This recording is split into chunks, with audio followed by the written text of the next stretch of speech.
Okay ကျွန်တော်အတန်ကောင်းကောင်းလေးကြားမယ်လို့ထင်တယ်ပေါ့နော်ကျွန်တော်တို့ State Education Center နဲ့ကျွန်တော်တို့ပြန်လည်ကြိုဆိုပါတယ်ဒီနေ့တော့ကျွန်တော်တို့ I wish I knew ဆိုတဲ့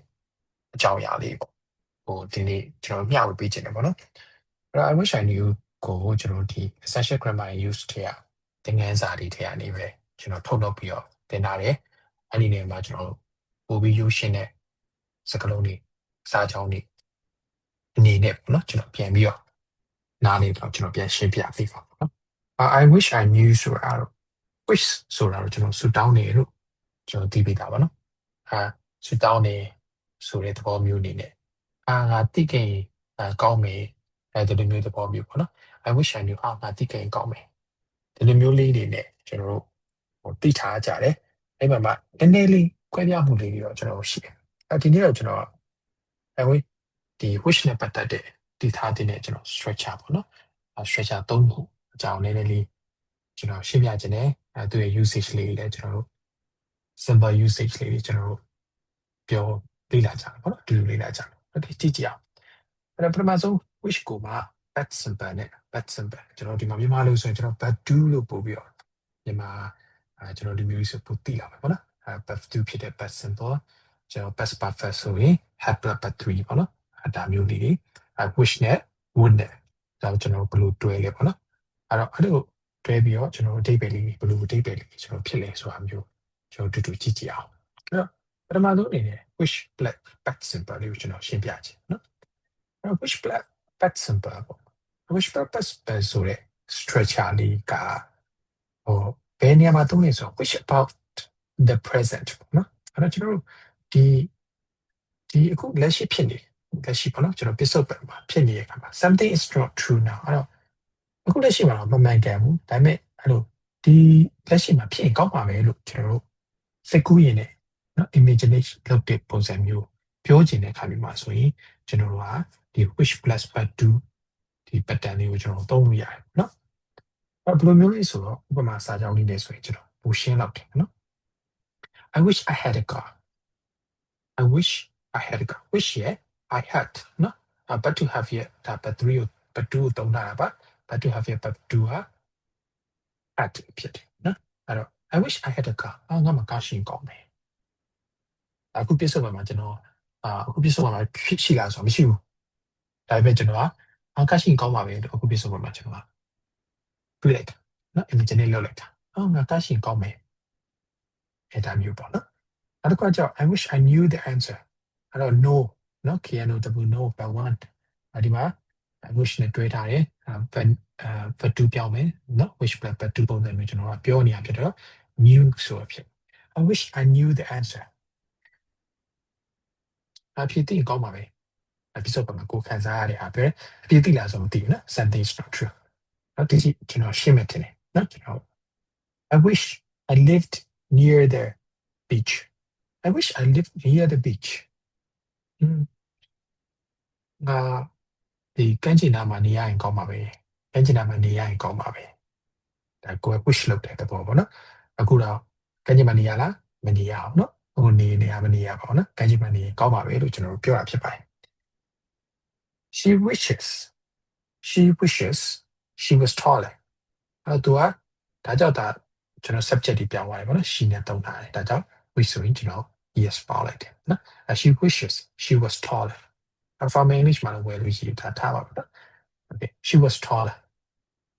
နော်သူရဲ့ရှင်ကောင်းပါပဲသူရဲ့ရှင်ကောင်းပါပဲလို့မျှော်လင့်ဒီလိုမျိုးပေါ့နော်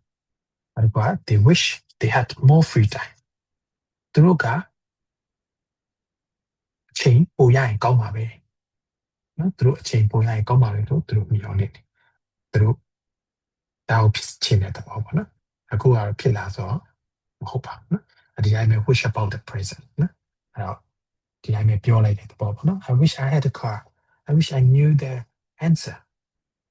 ဒီမျိုးလေးကျွန်တော်သုံးတယ်နော် wish နဲ့ but do နဲ့ but simple လေးနဲ့သုံးတဲ့ပုံစံအခုပြစ္ဆုတ်ပံမှာဖြစ်နေရဲ့အရှိမှန်တော့မှန်ဘူးဒါပေမဲ့ပြစ္ဆုတ်ပံမှာကျွန်တော်ပြင်ကောင်းပါပဲဆိုရင်တွေးပုံစံလေးနဲ့တွေးတဲ့အခါမှာ wish plus but do wish plus but simple လေးကိုကျွန်တော်သုံးလို့ရတယ်ကျွန်တော်နောက်တစ်ခုကြည့်ကြည့်အောင် နောက်တစ်ခုကကျွန်တော် wish about the past အဲ့တော့ခုနကကျွန်တော်ကပစ္စုပန်အကြောင်းပြောတာခုကကျွန်တော်ကဒီအတိတ်မှာနော်အတိတ်မှာဖြစ်ရင်ကောင်းပါပဲဆိုရင် regret ပုံစံ regret ဆိုတာနောက်နောက်ရဖြစ်မှာဖြစ်ရင်ကောင်းပါပဲဆိုရင်နောက်နောက်ပုံစံမျိုးလေးတိတ်မှာအဲ့လိုဖြစ်ခဲ့ရင်တော့ကောင်းပါပဲဆိုရင်ပုံစံမျိုးလေးပြောချင်တယ်ဒါအတိတ်အကြောင်းပြောချင်တာမျိုးဆိုရင်ကျွန်တော်က black battery ကိုတုံးတယ်ပေါ့နော်ကျွန်တော် tense နေလဲဆို that's perfect tense ကို wish နဲ့တွဲပြီးတော့တုံးနေရှိတယ်အဲ့ဒီမှာဆိုရင်ဥပမာကြည့်ကြည့်အောင် I wish I had studied more ဟာအစားညာလေးလာခင်ကောင်းပါနော်စာရေးပို့ပြီးလေးလာခင်ကောင်းပါပဲအခုတော့နောက်နောက်ရနေပေါ့နော်အခုတော့အခုဒါပါတော့စာမလုပ်မိလို့နော်ဒါမှ10ထဲမှာအောင်တာမျိုးတိုင်းမျိုးပေါ့ဒါမျိုးဆိုအောင် got regret ဖြစ်တဲ့ပုံစံနဲ့ပြောတဲ့အခါမှာဆိုရင်ကျွန်တော်ဒီလိုသုံးလို့ရတယ် she wishes she had not missed the bus သူမဒီ bus မလွတ်ခင်ကောင်းပါပဲbus လွတ်သွားခဲ့တယ်နော်သူအတေးအကြောင်းသူပြန်ပြောတာshe wishes she had not missed the bus နော် bus ကမလွတ်ခင်ကောင်းပါပဲ we wish we had gone to the party ငါတို့ပါတီသွားခဲ့ရမှာဒါနောက်လာရတဲ့ပုံစံလေးနဲ့အတေးအကြောင်းအတေးမှာနော်အတေးမှာဖြစ်ပြတဲ့အကြောင်းပြောပြ he wishes he had told the truth သူအမှန်ပြောရင်ကောင်းပါပဲနော်သူဒါအမှန်ပြောရင်သူအမှန်ပြောခဲ့ရင်ကောင်းပါပဲဆိုပြီးတော့သူတွေးရပေါ့နော်သူဖြစ်ချင်တာလေးပြောတော့ they wish they had saved the man they have saved money သူတို့ဘယ်လိုတွေးလဲဆိုတော့ they have saved money ပတ်စံစုခဲ့ရင်ကောင်းပါပဲမျိုးလေးကျွန်တော်တွေးရပေါ့နော်ဒါကြောင့်ကျွန်တော်တို့ pets ဒီ wish about past ပေါ့နော် pets အတွက်ပြောရတာ require ရပြီးပြောတဲ့အခါမှာကျွန်တော် have let battery နဲ့သုံးပြီးတော့ပြောလို့ရပါတယ်အခုန present ပြီးပါပြီ present ဆို wish bless but simple နဲ့သုံးမယ် okay pets အကြောင်းပြောချင်တယ်ဆိုတော့ wish bless have let battery ပေါ့နော် that's perfect သူရဲ့ pattern အကြောင်း degree တစ်ခုတိုးတာပေါ့နော် present ကိုပြောတဲ့အချိန်မှာသူက past simple ကိုပြောတယ် past simple နဲ့သုံးပြီးတယ်အဲ့တော့ past ကိုသုံးတဲ့အချိန်မှာ past perfect နဲ့သုံးပြီးတယ်နော်ဒီ pattern လေးကတစ်ခုချင်းတိုးရတဲ့သဘောပေါ့နော်နောက်တစ်ခုကျွန်တော် future ကိုပြောမယ် present ဒီဆိုမယ်တော့ပြောပါရင် day ကြောင်းပြောပါရင်ဆို future ကိုပြော future ကို wish နဲ့သုံးချင်တဲ့အခါမျိုးမှာဆိုရင်သူကအတိတ်ပဲ